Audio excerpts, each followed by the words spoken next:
It's your host, Hollie, and it's time for a little teaser talk.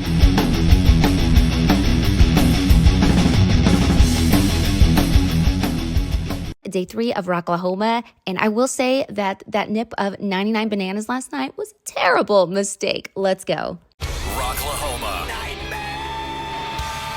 America's biggest Labor Day party is back with the loudest lineup yet. This August 30th through September 1st in Pryor, Oklahoma, with, for the first time ever, Avenged Sevenfold, Slipknot, Disturbed, Evanescence, plus A Day to Remember, Lamb of God, and many more. Passes and camping on sale now at rocklahoma.com, starting at $10 down. Awesome. What's up, everyone? We are here, day 3 of Rocklahoma. I'm here with Mark of Nothing More. How are you? I'm good. I'm good. I'm doing well. I'm happy. It's blue skies out. I'm sure you are too. Were you here for the rain? Yeah, so we got in on Thursday. Okay.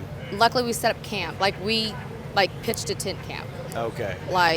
Safe. Yeah, very safe. Yeah. We only lost a canopy. Okay. We came back and it was all mangled. And I was Okay. like, well, at least we have a place to sleep and dry clothes. Was the wind pretty bad? I think it was just all the water that pulled on the tarp. And Got it. we were actually, just obviously safety protocols, they locked gates. Got it. So no one could come in. Yeah. So we were literally sitting there waiting. But, just a couple hours delay, so nothing too bad. That's good. So they picked up and got to close out the night, so it was a good night. Yeah. It's good, deal. but hopefully fingers crossed for you guys. Looking Yeah. around, the clouds aren't too crazy, so. Yeah. We should be good. It looks beautiful out. Definitely pumped to play. 100%. So you guys are taking stage later today. Uh-huh. Are there any fun experiences or surprises that you guys have in store for fans? This is actually show number 2 to where we'll be playing a bunch of new songs from the album Carnal we just released into June. Yes. Very excited about it. It's going well. It was a lot of fun last night. Great reaction from the crowd.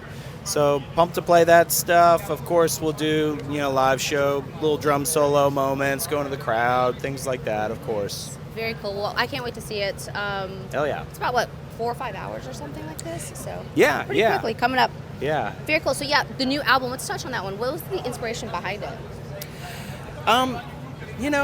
That's hard to say as far as the collective. I feel like so much of the album is just a fresh perspective on us enjoying writing music together again after COVID, being separate. So it was great to kind of get in the same room. The previous album, we had just file shared, just emailed everything. So it was great because we could, personally focus on all of our artistry. Here's my vision for the guitars, for the harmonies, for, this. We get on Zoom calls and write lyrics, and it's a little hard. You don't have the personal thing. You see body language, you see physiology, you feel synergy, energy. the feedback loop. So getting back together, writing music again, we just really discovered, hey, we like doing this. We're good at doing this. And I feel like this album really shows, and it's doing well. I couldn't be more proud of the songs. Well, it's a stellar one at that. Do you have a favorite track from it?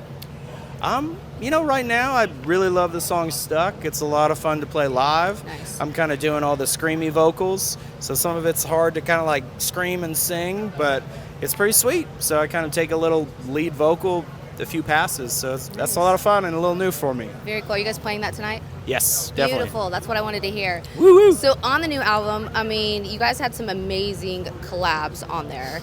And, when it comes to making music, I feel like, especially bringing other people in, collaboration's key. Were there any particular collaborations that you guys had in the album that was extra special to you? Absolutely. Honestly, I feel like the ones we got are big goals in regards to, David Draymond. He's always been amazing at his craft. He's easily in the top 5 rock singers, of our generation for sure.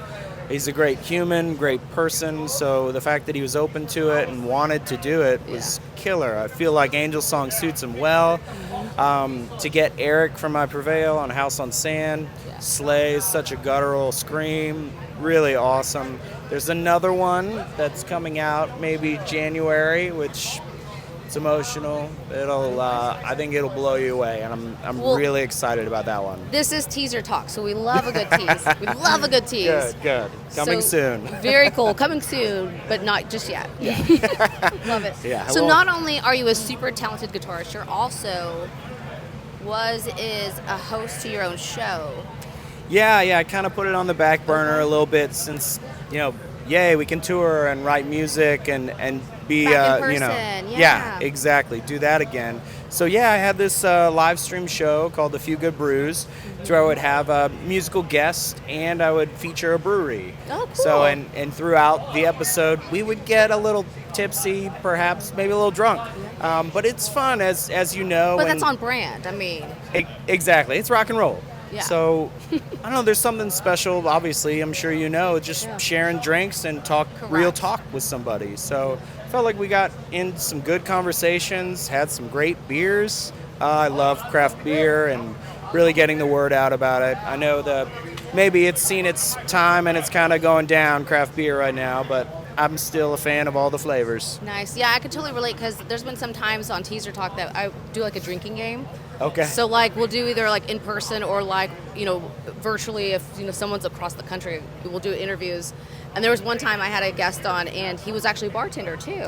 Okay. And I was like, well, what's your favorite drink? And he's like, a White Russian. And I've never had one. I was like, no, I know. The dude abides.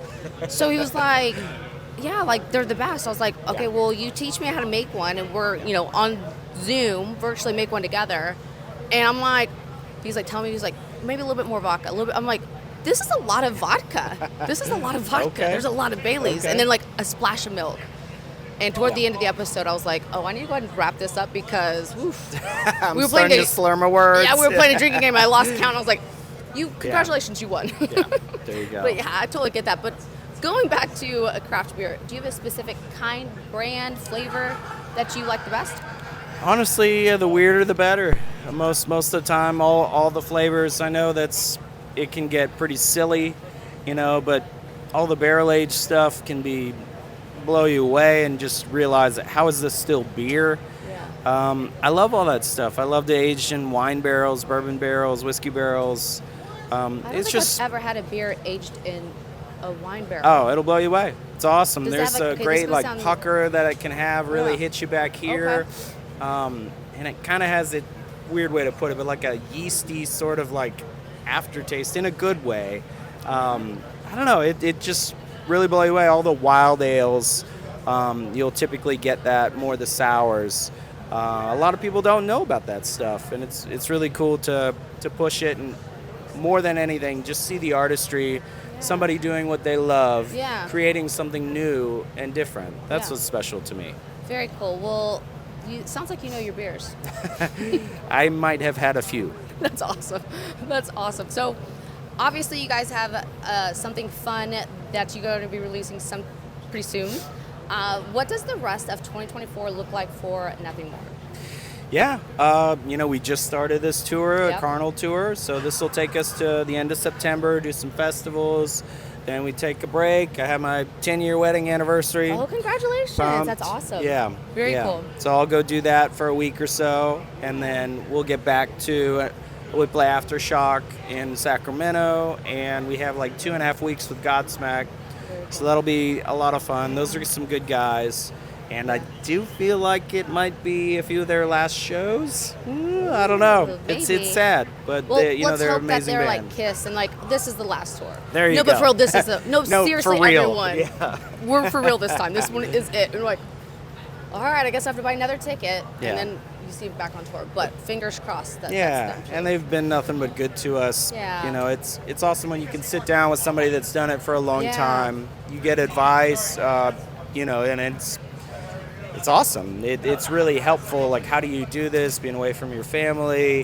What's it like to, have this level of success? How do you maintain it? Kind of these questions or whatever. But, doing the same job, it's nice to kind of hear some of that stuff. Yeah, to have somebody. I was thinking about that last night when we were watching Disturbed. They were closing out yesterday, day 2.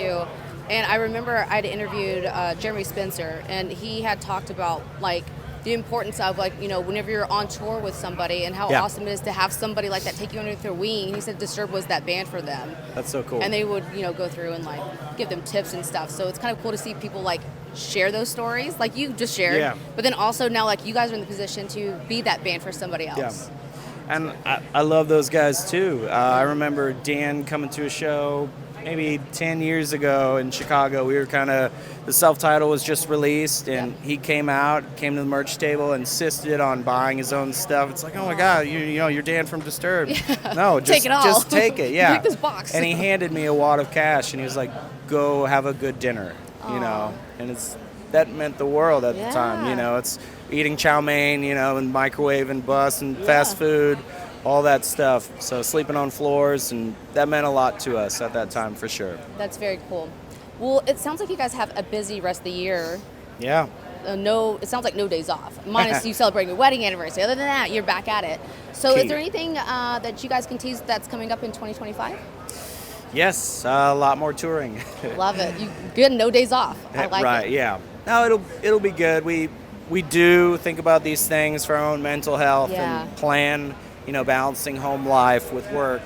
But sometimes it's hard because things are happening in work, and it's like we need to chase it. We really need to make our moment and keep it alive. But a lot of these events, they don't happen again. My son's real big into gymnastics. He goes to a bunch of gymnastics meets, so the season starts in January. So I'm going to try to make as much as I can. But yeah, lots of touring in 2025. We'll go to Finland. Never been to Finland. Excited about that. Nice. Yeah. It looks so beautiful in pictures. I've never been either. Yeah. Obviously, I just looked at pictures, but Yeah. Very Gorgeous. cool. Yeah. Pumped. Well, awesome. I appreciate you taking the time to sit down with us today and teasing some new stuff coming through. I appreciate it and can't wait to see you guys on stage later. Thank you so much, Hollie. Appreciate it. I hope you enjoyed this episode of Teaser Talk. Head over to teasertalk.com to subscribe so you don't miss out on another episode. Until next week, keep rocking.